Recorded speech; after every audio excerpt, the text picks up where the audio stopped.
Deus. E vai vir a notícia de coisas boas na nossa vida. Estou aqui também, meu Deus, eu também preciso. Estou esperando esse telefonema. O papel assinado, Pai. A vitória, a porta aberta. O milagre, Senhor, a cura. Meu Deus, e nós cremos na Tua palavra e no Teu poder. Muito obrigado por este momento.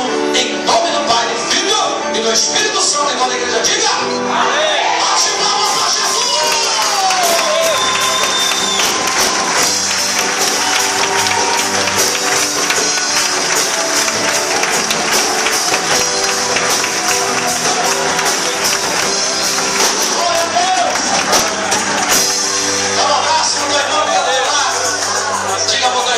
A bênção será onda em nome de Jesus. A bênção será onda, Juquinha, em nome de Jesus, meu filho. Tá bom, mano? Beleza? Amém, igreja do Senhor. Amém. Que Deus nos abençoe. Deus recompense. Obrigado pela equipe que trabalha conosco na igreja. Obrigado aos visitantes, aos simpatizantes, aos membros dessa igreja. Que Deus te recompense e te dê a vitória. Antes de eu encerrar, da bênção apostólica, alguém aqui que gostaria de entregar a tua vida para Jesus, que ainda não entregou? Alguém aqui gostaria de entregar?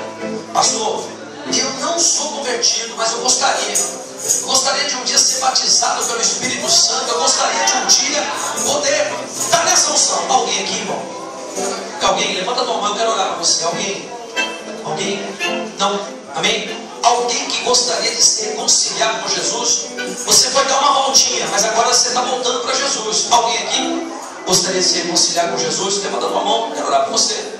Não tenha vergonha não. Quando nós reconhecemos isso diante de Deus, é honra para a nossa vida, né? É honra. Alguém ou não? Amém? Quem sabe uma chance igual esta você não tenha mais. Amém? Amém? Qual emoção de receber? Pastor Emília, depois serve para mim ceia lá atrás para a Débora, para mim. Tá. Quarta-feira, então, reunião de mulheres e depois o estudo aqui na igreja. Amém? Que o grande amor de Deus Pai, a graça de Jesus Cristo Filho, a doce eterna comunhão do Espírito Santo, em vossos corações e nele permaneça, desde agora